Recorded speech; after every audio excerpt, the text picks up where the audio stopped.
Howdy, hi. It is Dear Job Sports MLB Rundown, picks and predictions for Thursday, July 31st, 2025. We're looking at every single MLB game today. Let's get into the video. All right, first things first, I would like to apologize for not posting an MLB video yesterday. If you watched my WNBA video, you were probably able to tell, one, it was a horrible day. Two, I was very inebriated. I didn't do the correct thumbnail. I did not update the totals correctly. Just not good on my part. And posted that one at like 12:45 in the morning. Then realized I'm way too messed up to type out an entire MLB video. So I took off.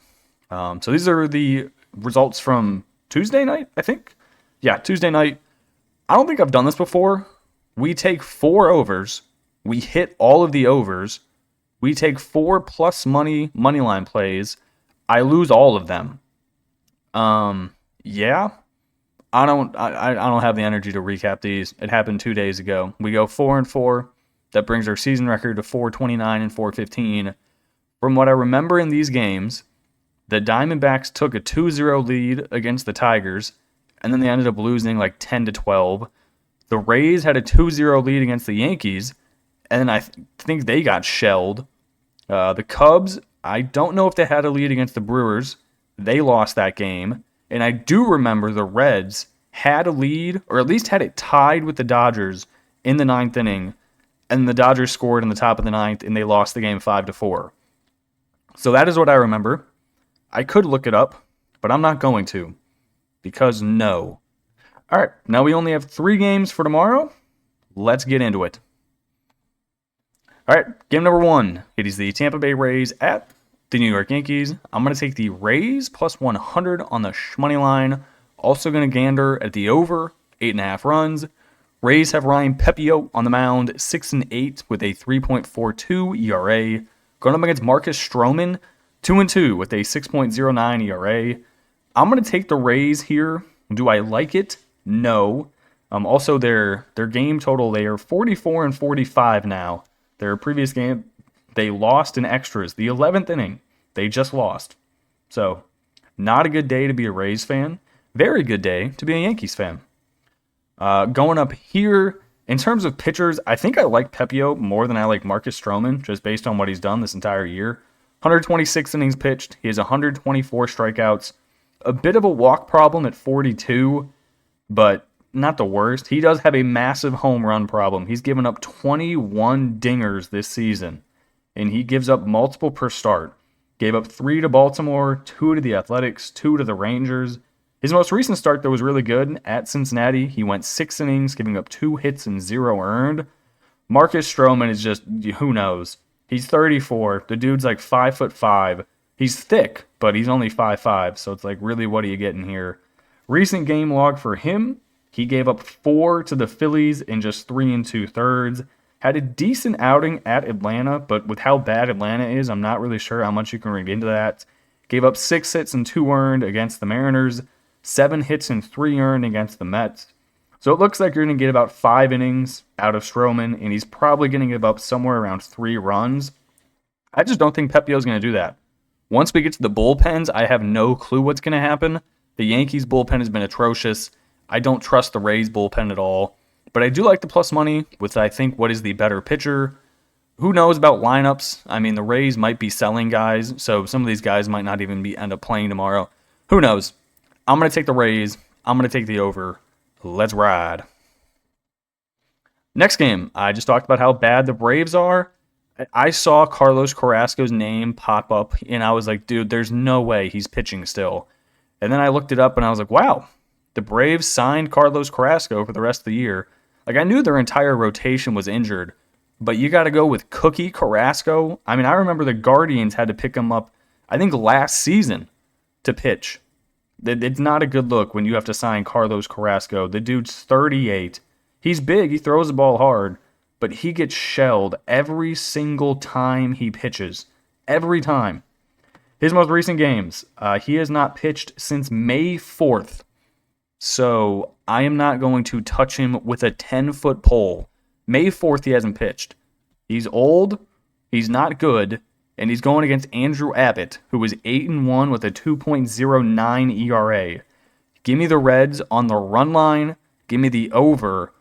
The Reds are still playing for something. They're 5 games over. They're trying to snag the wild card spot.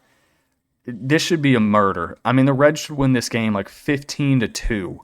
Carlos Carrasco should not be pitching still. He should be retired on a beach doing something fun, not pitching in a Baltimore or pitching in an Atlanta Braves game when they're 17 games below 500 and it's not even August yet.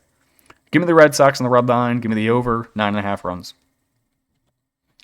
Final game. This one's actually a really, really good series in terms of AL wildcard race. This is it. This is 100% it. Also, as a Guardians fan, this is a great matchup because we are gaining on one of these teams every single night. Our next series is against the Twins. They are actively trading away their entire roster.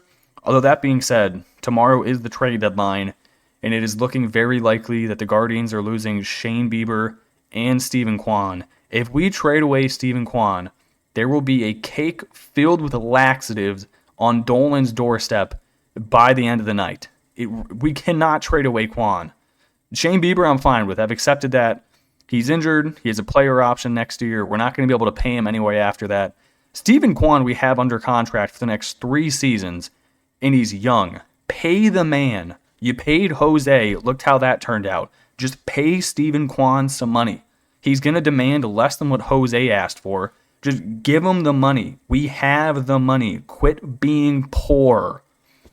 Anyway, Rangers, I'm going to take them on the road. Plus 130. They got Kumar Rocker on the mound, 4-4, 5.73 ERA. Going up against George Kirby, who is 5-5 with a 4.5 ERA. The Mariners, their biggest addition is Josh Naylor. Former Guardian, Josh Naylor, I should add. He really, really does help this lineup. You got 2. I think Cal Raleigh said, Josh Naylor, we can call you Lil Dumper. You got Big Dumper and Lil Dumper hitting 3-4. That's scary. And even the bottom half of that lineup is doing work. Then for the Rangers, in terms of names, they might have one of the better named lineups in the MLB. They've been hitting the ball better recently, but they're still not performing as good as they should be. Marcus Semien hitting 226. You have Adolis Garcia, hits for power, but he's still only hitting 227. It's just not exactly what you want. Corey Seager's somewhere in there. I'm not sure if he's going to play tomorrow. I think he was injured the previous day. Could be wrong. Could be right. Either way, both of these teams played the previous day.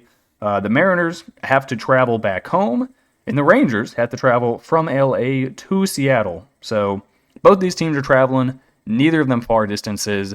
I think the pitching matchup is about the same. I like the plus 130 with the Rangers money line.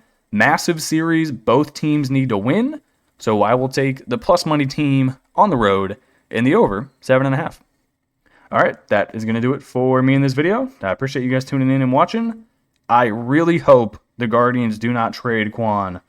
Imagine you have 2 pitchers who are about to be banned from the MLB for gambling. You then trade away your best young prospect in Steve. Well, not even a prospect. He was a prospect. Then you brought him up, and he turns out he's really good at baseball. And now you're going to trade him away. It's just painful. Being a Guardians fan is painful.